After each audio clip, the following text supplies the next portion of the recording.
Jeez. Have I got some news for you guys? It's going to be a hell of a good week and hopefully a great game on Sunday. Because I've seen enough horror movies to know any weirdo wearing a mask is never friendly.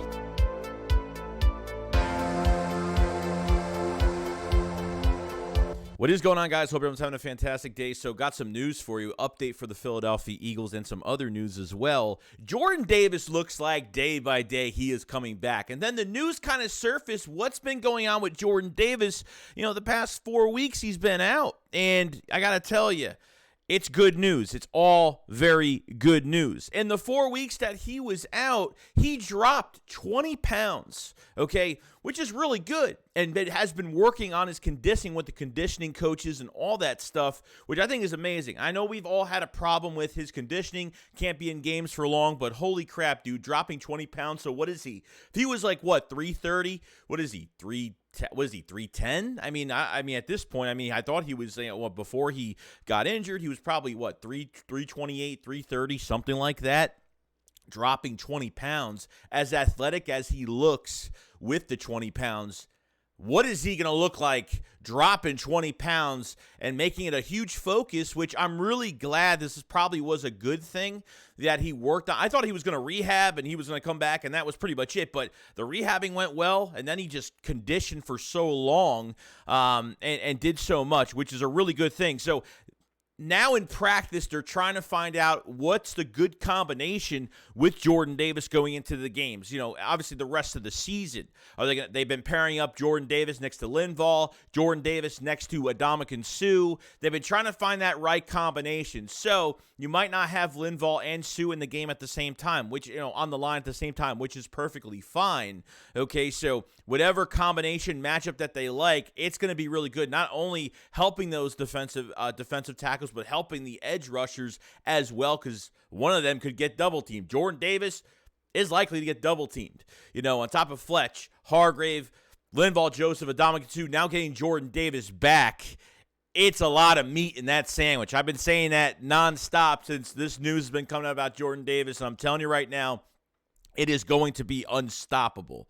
Okay, not only are you dealing with, a team right now, that has already put up bulletin board material, okay, and getting Jordan Davis back is going to be just the start of what's to come, okay, because not only get Jordan Davis back, you're going to have Dallas Goedert back next, probably by the Giants game, Avonte Maddox by Chicago. You're going to have some players coming back, and obviously we're not finding out, the news about, Chauncey Gardner-Johnson, if he's going to be on IR or not, and that's the least of our problems right now, but trying to get healthy and get some guys back on that defense.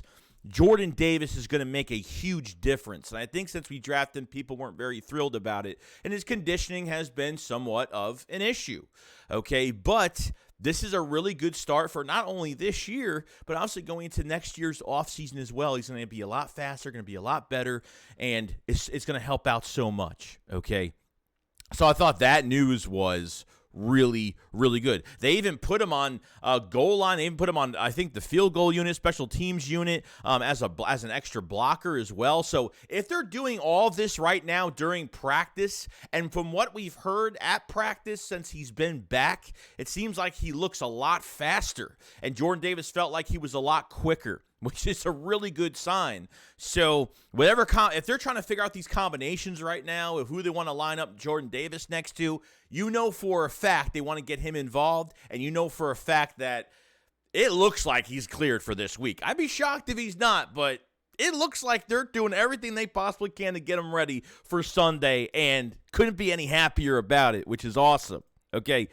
Now, number two, we want to talk about some bulletin board material, okay? I think the Giants did this a year or two ago when they played the Fly Eagles Fly song at their practice before we faced them that week. Looks like the Titans were playing Meek Mill's Dreams and Nightmares at their practice, some bulletin board material just a little bit. I think they have to make sure that their whole focus is just not to stop A.J. Brown. Because at this point, guys, with the Tennessee Titans, let me tell you something, okay? Passing yards allowed, they're almost dead last. Their defense is ranked 31st in passing yards allowed. Okay, offensively, with their offensive line, that is a mess right now. That is a total mess. Both of their tackles combined for 50 pressures for the season. And that's a lot. That's a lot right now. Even against the Bengals, they lost that game. They're coming off a kind of a ridiculous loss, and at the same time, there were times Derrick Henry had nowhere to go. Derrick Henry or not, if you get in that backfield, you're going to make tackles, okay? And that's probably my number one fear of this Tennessee offense is really Derrick Henry. Nothing else really frightens me that much because Tannehill, I'd rather have Malik Willis start than Tannehill because I don't think Tannehill is nothing crazy. He's been hurt all the time. He's never 100% healthy, and he's going to panic throw when the Eagles get pressure on him. But all of this can happen, and it's going to be up to Jonathan Gannon at the end of the day. Okay, those are the statistics of how bad Tennessee is going to be and can be because the Eagles up front with our defensive tackles, you got a lot of depth now with Jordan Davis coming back on top of what you already had in Linval and Adama Sue, and just getting pressure on Tannehill it could win you the game, okay? And, they're going to run the crap out of Derrick Henry. It's going to happen because without Derrick Henry, that offense is nothing, okay? That's why this Eagles offense impresses me every single week, depending if Steichen is up to, the task and is really firing on all cylinders. This team could beat you with any player. It doesn't matter who it is. So the Eagles can give you a different look every single game. A.J. Brown might have a fantastic game. Quez Watkins, Devontae Smith, Miles Sanders has a big game, which I still think they should run a lot in that first half and sprinkle in the passing game a little bit more. Don't get too pass happy. And defensively, it's just got to get better, okay? And, I'm happy. The Eagles are 10-1. They could be 11-1 by Sunday, after Sunday. So I'm excited for this game. And I'm not saying to force feed A.J. Brown. I think the Eagles are going to say we need to beat them how we are going to beat teams.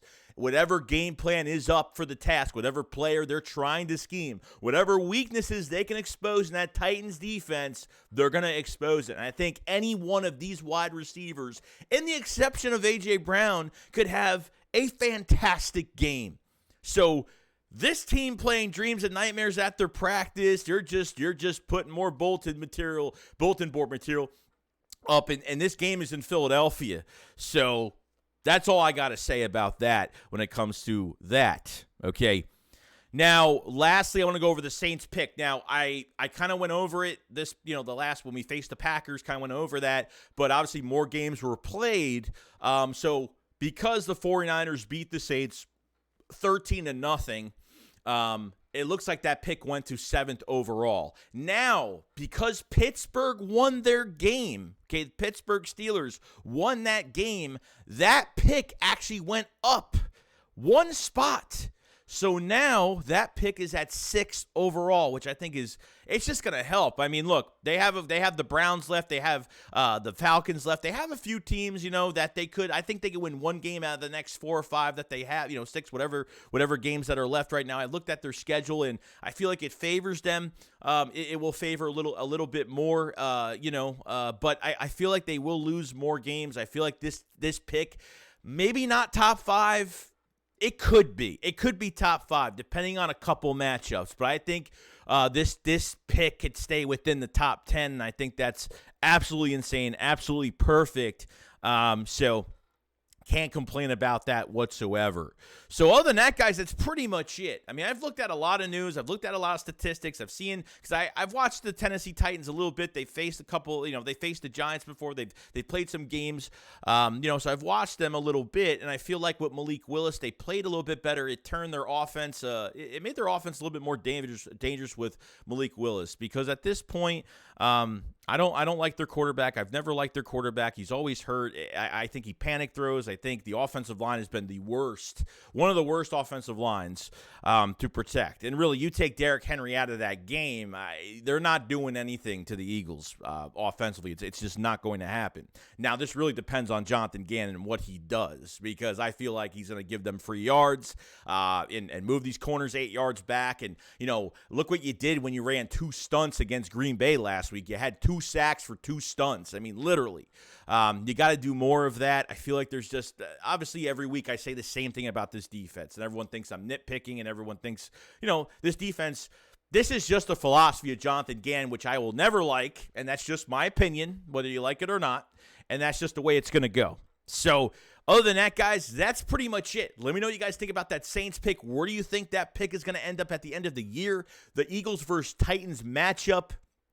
And, guys, I'm not going to say this. Jordan Davis coming back is huge this week. Huge. It's already enough. They're putting him. They're trying to find the right combination with him. They're trying to put him on field goal. They're putting him as an extra blocker. They're working different things with Jordan Davis right now, which is telling me that he's going to play Sunday.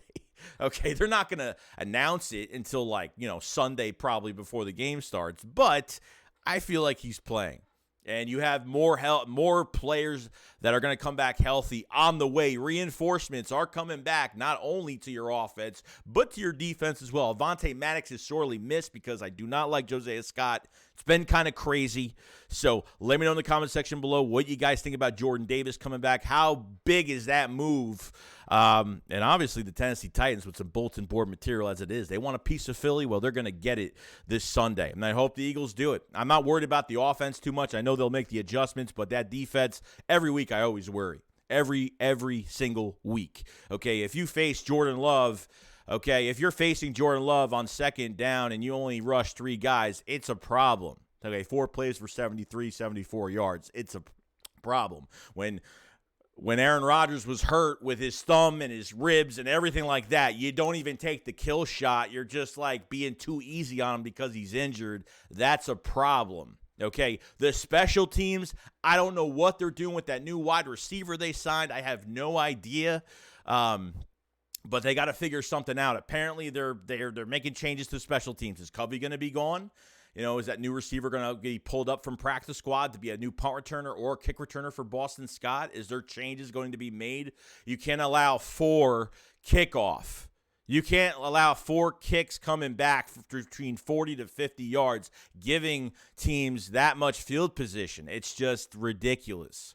So I don't want to put too much pressure on this offense, but Hurts has expanded and improved everything of winning with his arm and that run game with Miles Sanders, which they have to give him 21 carries again in this game. You should be doing that every single damn game. Would have over 800 yards probably if they didn't have a 6-yard first half game, a 16-yard first half game. I mean, it's been pretty ridiculous, and I hope that Green Bay game was a start of something really nice. Having Miles Sanders in the passing game, I thought, is probably one of the biggest improvements, and I think that's only because Dallas Goedert's not playing. I feel like if Dallas Goedert is playing, he wouldn't involve the running back so much, but why not? Miles Sanders could do so much more, and if you only have him for this year, which is sad to say, you got to exploit as much as possible and use him as much as you possibly can.